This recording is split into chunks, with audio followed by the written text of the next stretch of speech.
Nanti kata Rasulullah di akhir zaman akan bermunculan pemimpin-pemimpin yang suka berbohong kepada rakyatnya, zalim kepada rakyatnya, dan ada rakyat yang membela pemimpin macam itu, berpihak kepada pemimpin macam itu.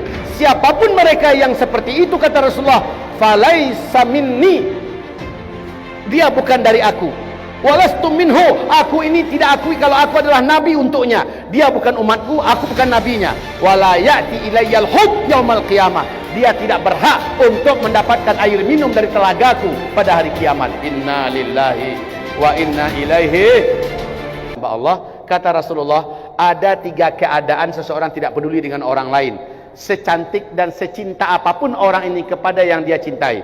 Pertama waktu hisab, yang kedua di waktu mizan, yang ketiga di waktu titian.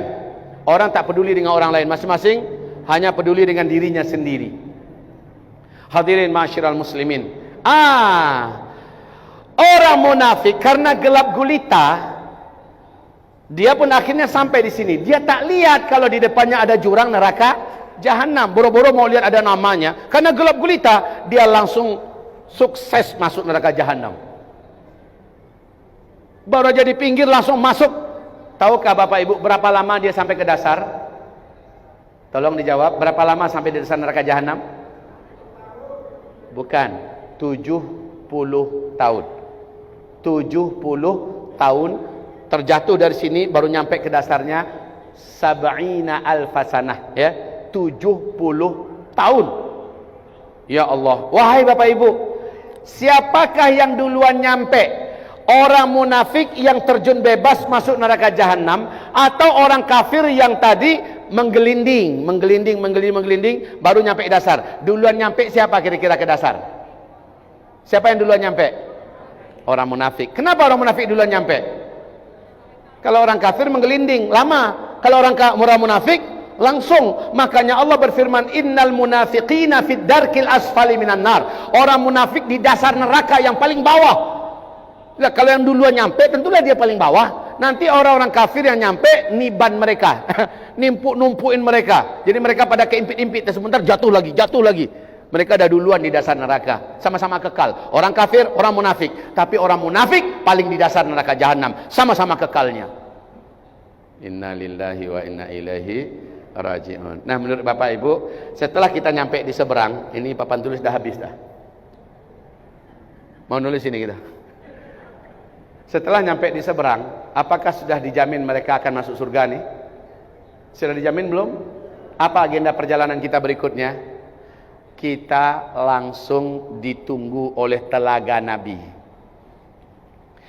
Pinggir telaga itu kata Rasulullah bertaburkan gelas-gelas bagaikan bintang yang bercahaya. Langsung dia minum. Kayak kita habis tawaf, minum zam-zam dan dituangkan ke rambut, ya. Ketika minum semua dahaganya hilang, dituangkan ke kepala, semua badan yang hangus-hangus karena nyebrang tadi, semuanya kembali normal dan menjadi gagah, menjadi cantik, menjadi muda, menjadi seger, ya. Bau-bau keringat, bau-bau kebakar, semuanya hilang ketika dia telah meminum air itu. Alhamdulillah. Ibu kira-kira dapat nggak air telaga Nabi ini nanti? Amin. Bapak kira-kira dapat nggak? Amin. Tapi maaf, ada 3 kelompok manusia dari umat Nabi tidak diizinkan minum air telaga itu, padahal dia udah nyampe ke seberang. Mau tahu siapa?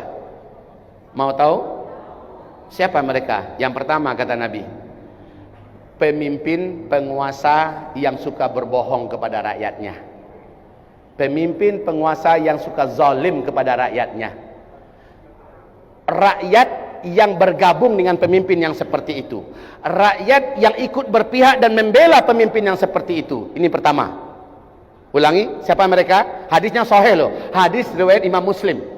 Nanti kata Rasulullah di akhir zaman akan bermunculan pemimpin-pemimpin yang suka berbohong kepada rakyatnya, zalim kepada rakyatnya, dan ada rakyat yang membela pemimpin macam itu, berpihak kepada pemimpin macam itu. Siapapun mereka yang seperti itu kata Rasulullah, falaisa minni, dia bukan dari aku. Walastum minhu, aku ini tidak akui kalau aku adalah nabi untuknya. Dia bukan umatku, aku bukan nabinya. Wala ya'ti ilayyal hub yaumal qiyamah, dia tidak berhak untuk mendapatkan air minum dari telagaku pada hari kiamat. Inna lillahi wa inna ilaihi. Siapa yang pertama tadi? Siapa lagi? Pemimpin dan rakyat. Pemimpinnya yang macam mana? Suka bohongin rakyatnya, terus zalim pada rakyatnya. Terus rakyat yang berpihak kepada pemimpin macam itu, ya, dan malah ikut membela-bela pemimpin yang macam itu. Dua kelompok manusia ini tidak diakui Nabi sebagai umatnya, dan Nabi pun tidak mau, ya, mengakui dia sebagai umat. Nabi tidak mengakui dia sebagai umatnya, dan orang itu pun tidak boleh mengaku-ngaku sebagai umat Nabi, dan dia tidak bisa mendatangi telaga. Itu yang pertama. Yang kedua, kelompok kedua yang tidak boleh meminum telaga Nabi. Siapa mereka yang kedua? Siapa mereka yang kedua? Ada yang tahu? Kalau ada yang bisa jawab, saya kasih hadiah. Marah tukang kamera, HP saya mau dikasih hadiah. Siapa yang kedua? Kata Rasulullah sallallahu alaihi wasallam, orang yang semasa hidup di dunia dia punya masalah-masalah dengan yang pernah dia pergauli, tetapi dia tak selesaikan di dunia. Majikan, gaji pegawainya tak dibayar. Ada orang yang memfitnah orang lain sehingga orang itu masuk penjara, terusir dari keluarga gara-gara mulutnya. Ada orang yang dipukul sampai berdarah dan dia tidak bisa membalas. Orang-orang macam ini datang nanti. Ada orang yang telah tega, ya, mencoreng-moreng dan merusak nama baiknya, sementara dia betul-betul dizalimi. Orang-orang macam ini tidak diizinkan mendekati telaga Nabi, sementara dia harus berdiri dalam waktu yang cukup panjang. Ini namanya Al-A'raf.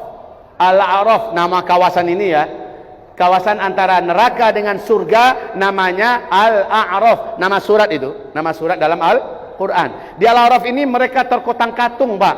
Mereka harus selesaikan dulu kezaliman yang mereka buat di dunia, harus dibayar nanti. Cara membayarnya gimana? Nggak bisa, please forgive me brother, nggak bisa gitu, ya.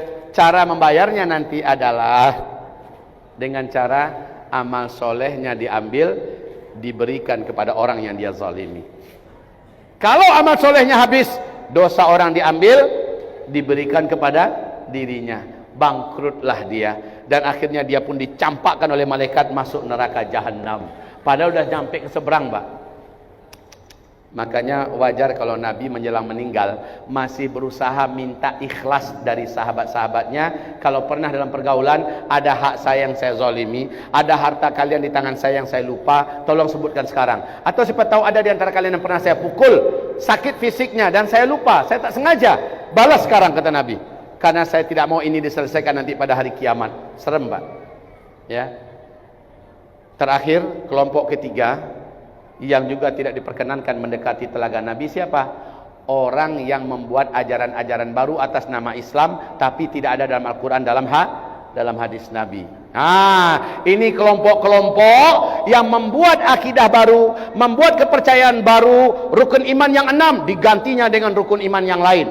Rukun Islam ada 5 digantinya dengan rukun Islam yang lain. Ada ditambah ini, ada ditambah itu, ya. Macam Ahmadiyah, macam Syiah, macam ajaran-ajaran yang banyak membuat acara-acara, ajaran-ajaran baru yang tidak ada dalam Al-Quran, tidak ada dalam Sunnah. Ketika mereka berusaha mendekati telaga, diusir oleh malaikat, bahkan terguling-guling. Rasul berkata, hai malaikat, ini umatku, kenapa engkau usir mereka? Mereka sudah berhak minum dari air telagaku. Apa kata malaikat? Hai Muhammad, engkau tak tahu apa yang mereka buat sepeninggalmu. Mereka mengarang-arang ajaran baru, mereka mengarang-arang kepercayaan baru, akidah baru yang tidak ada engkau ajarkan.